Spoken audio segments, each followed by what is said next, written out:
Hola Altubers, hoy vamos a hacer un análisis de cómo está el cine español últimamente, a través sobre todo de dos películas que han desatado el entusiasmo, la crítica, la pelea, la discusión, incluso política, y un montón de cosas como son Torrente Presidente y Amarga Navidad. La primera de Santiago Segura, la segunda de Pedro Almodóvar. Gente bien conocida, con sus seguidores, cada uno de ellos. Espero que alguno sea común, algún seguidor sea común a las filmografías de cada uno de estos cineastas y que el cine sirva para algo más que para discutir de otras cuestiones. Vayamos por partes. Vamos a hablar de una serie de películas, no solo de esas dos, que curiosamente se han estrenado semana tras semana, lo cual tiene también su importancia porque el mercado a veces está ocupado por una película y no admite otras que podrían triunfar en otro momento, pero las circunstancias de la distribución han hecho que esto funcione así ahora mismo y en consecuencia hay que tenerlo en cuenta. Vayamos por partes. Torrente Presidente es la primera película de las que se estrenan y después de ser esperada durante 12 largos años, la continuación de la saga de Torrente de Santiago Segura se encuentra con un público deseoso de aplaudir a su ídolo. Le aplauden mucho, compran muchas entradas, se convierte otra vez en un fenómeno. Hay que recordar que Santiago Segura no solo triunfa con Torrente, sino que también triunfa con otras series como Padre no hay más que una, etcétera, etcétera. Es alguien que sabe tocar muy directamente la fibra emocional y el bolsillo de los espectadores. Pero bueno, Torrente sin duda alguna es su gran creación, que llega así a su sexta edición y que, oye, llega hasta Presidente, lo que son las cosas. Lo cual podía servir ya simplemente con este planteamiento para decir, caramba, qué mal está todo, ¿no? Que Torrente llega a Presidente y no resulta del todo descabellado. Bueno, al margen de todo eso, digamos que la película es un patchwork, aquí coloco un chiste, allí otro y allí otro más, en función de los amiguetes a los que tengo que colocar en cada secuencia.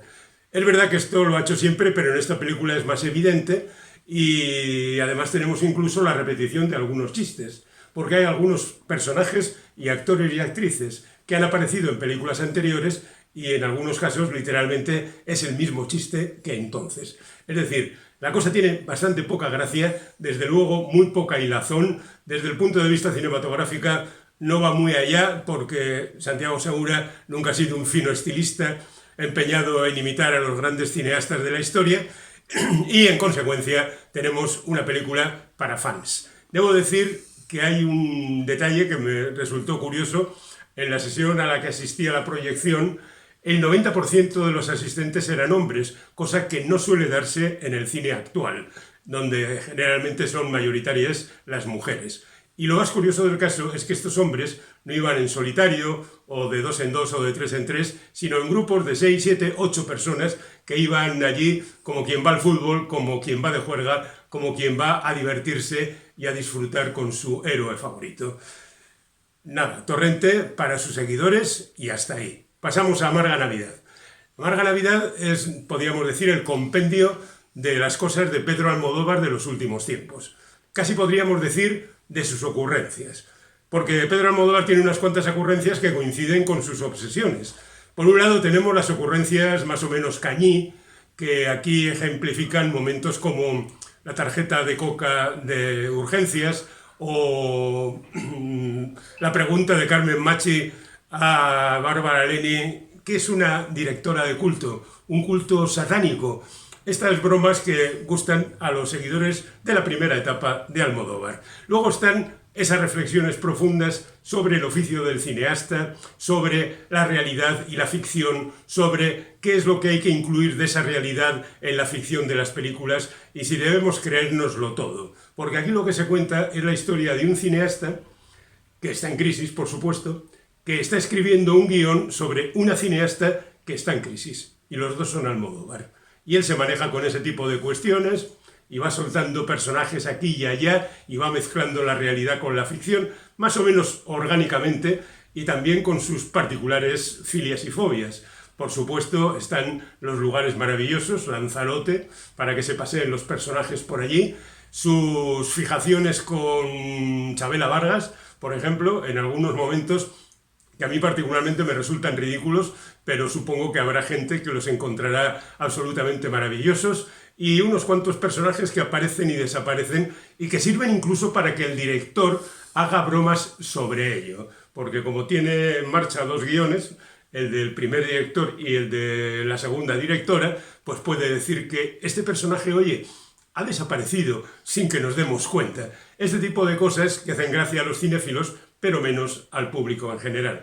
Y a pesar del reparto, Bárbara Leni, Victoria Luengo, King Gutiérrez, Leonardo Sbaraglia, un montón de gente famosa, pues la película quizá no ha funcionado como se esperaba. Por cierto, el 90% de los asistentes eran mujeres, por separar. Y esto ocurría cuando ya había funcionado durante una semana la película de Torrente, porque la de Almodóvar se estrenó una semana después. En medio de un puente no es el mejor momento y en consecuencia esto creo que le ha perjudicado. Pero las leyes de la distribución son así. Curiosamente, a la semana siguiente se estrena una película que recibe el aplauso de todos, yo diría, de los seguidores de Torrente y de los seguidores de Almodóvar. Se titula Altas Capacidades y es una novela de Víctor García León, que es un cineasta, hijo de José Luis García Sánchez, cineasta, y de Rosa León, cantante, cantautora, y que ya lleva una trayectoria importante. En colaboración con Borja Coveaga ha escrito un guión sobre los pijos de la época. Un matrimonio tiene que llevar a su hijo a un colegio, está pensando en llevarle a un colegio privado, por supuesto súper caro, pero que les puede servir para crecer en la sociedad, el ascensor social, a pesar de que no tienen dinero para pagarlo y tampoco muchas ganas de competir con esa gente, pero bueno, el hecho está en que ahí van y se van mezclando con esa alta sociedad, bueno, alta sociedad de trapillo, a la que aspiran en llegar. Y se presentan las contradicciones, y se presentan los problemas, y se presenta el personaje estrella de la película, interpretado por Juan Diego Boto, que es el rico, más o menos, que trata de justificar absolutamente todo, un poco canalla, divertido siempre, el jefe de la función. Mientras que Mariana Álvarez e Israel Elejante, que es la pareja protagonista, pues se tienen que conformar con ese papel de padres sufridores.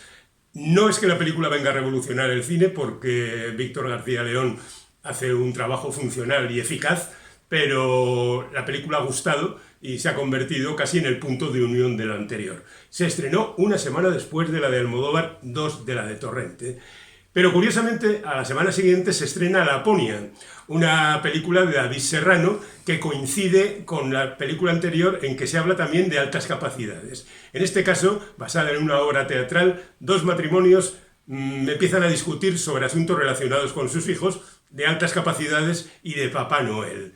La verdad es que el trabajo de la obra está muy bien llevado a la pantalla porque el director se esfuerza al principio en crear encuadres diferentes y hacer una narrativa más interesante, porque es una obra de teatro y ocurre en un único espacio. Bueno, pues al final se cansa y recurre al plano contra plano, y los aficionados al cine, digamos, a lo estrictamente cinematográfico, nos aburrimos un poquito, pero la película está muy bien, se lleva muy bien, el guión es ingenioso, es divertido, y eso entronca con otra película que en esta ocasión se exhibe solamente en Netflix y que es 53 domingos, de Cés Gay. Cés Gay es ese señor de Truman, de En la ciudad, de montones de películas que nos muestran siempre a gente en conflicto. De hecho, 53 domingos recuerda mucho a una película anterior suya, Sentimental, donde 4 personajes se juntan en una casa y hablan y hablan.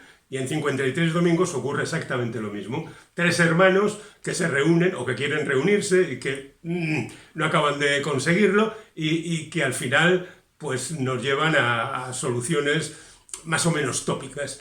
La película está bien.